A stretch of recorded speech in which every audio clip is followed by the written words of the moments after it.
So the Eternals introduced us to many characters, but one of the smaller characters that they introduced us to was Dane Whitman, who in the comics becomes the Black Knight. So I want to kind of talk about where they could be going with this, what we might see from him, and just kind of give a very brief backstory on who the Black Knight is. So if you enjoyed this video, feel free to like and subscribe for future Marvel content. So if you're watching this as well, I'm going to go ahead and say spoiler warning for Eternals, because I will be talking about the post-credit scene and stuff like that, and some things that happened in the Eternals. So one more time before I continue on, spoiler warning for Eternals. So now that that's out of the way, so if you've seen this and you're watching, I'm assuming you know from the post-credit scene that they're already teasing the fact that the Ebony Blade, he found the Ebony Blade and he's about to take it and take on the persona of the Black Knight. So I'm going to go ahead and give a little story on a backstory on the Black Knight, so that it might help you whenever he shows up again in the future of the MCU. So regarding some stuff that happened in the movie itself, so at different points in the Eternals movie, Cersei is kind of hinting at certain things regarding Dane Whitman's MCU backstory. So like we see when she FaceTimes him, she tells him that she thinks he should make amends with his uncle.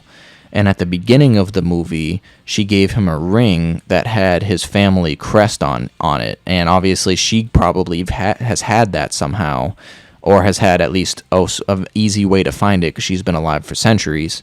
But it's obviously from back in the day and stuff like that. So as far as the family crest goes, the ring with the family crest, that's a nod to the fact that the Black Knight is kind of like a mantle that's passed down through generations and is inherited, and the notion to make amends with his uncle is potentially a nod to the fact that his uncle was probably the current iteration of the Black Knight, because there was, in the comics as well, his uncle, before he became the Black Knight, his uncle was the current iteration of the Black Knight. So in the comics, the Ebony Blade was created by Merlin the Wizard and Sir Percy, who Sir Percy was the first Black Knight.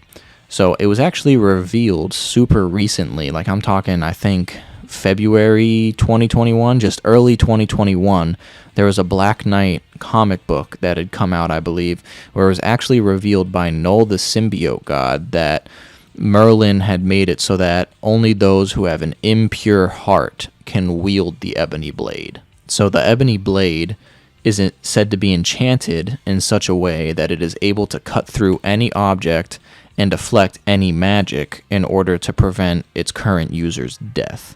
So the blade was wielded by the Knights of Templar for several centuries before it eventually came back down to Dane Whitman, who was a descendant of Sir Percy.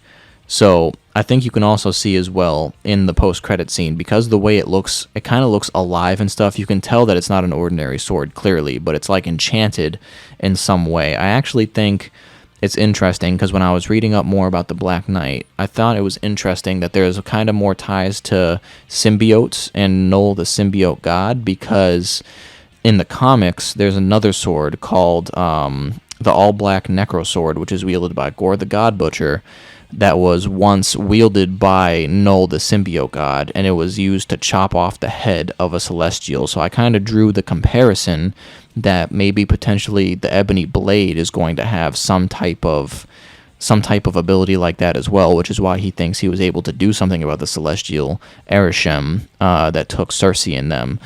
It almost seems like he'll have the ability to chop down that Celestial with the sword. I don't know how that's going to be possible, but I would like to see it.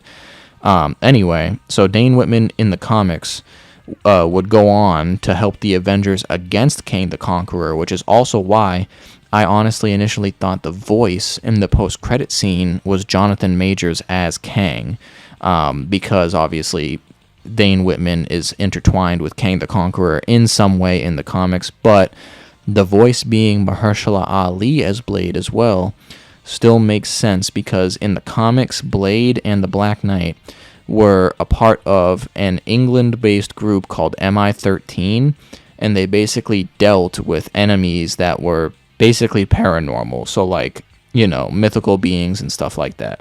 It's also worth saying in the comics that the Black Knight, Dane Whitman, when he goes to like wield the Ebony Blade, it's revealed by Blade that the ebony blade that he has is actually a fake that was constructed by Dracula, and Blade helps Dane Whitman get the real ebony blade back.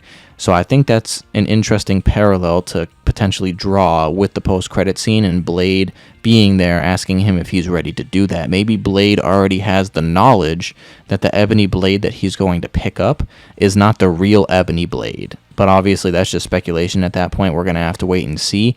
We might see Dane Whitman appear again in the Blade movie that's going to come out eventually, or maybe even the Secret Invasion Disney Plus story, because when he was a part of MI13 with Blade, that a whole series of events actually took place during the Secret Invasion story. So we'll wait and see. But that's just a little backstory on the Black Knight and some things that we might see from him. Because honestly, he's not. There are some mainline Marvel there are some characters in Marvel that are mainline, and there are some that are not, that are kind of side characters, and there are some characters who are really deep cut. I think the Black Knight is just kind of a side character, you know. He's not Spider-Man, he's not Iron Man, he's not anything like that, right? So that's just kind of as much as I'll give right now.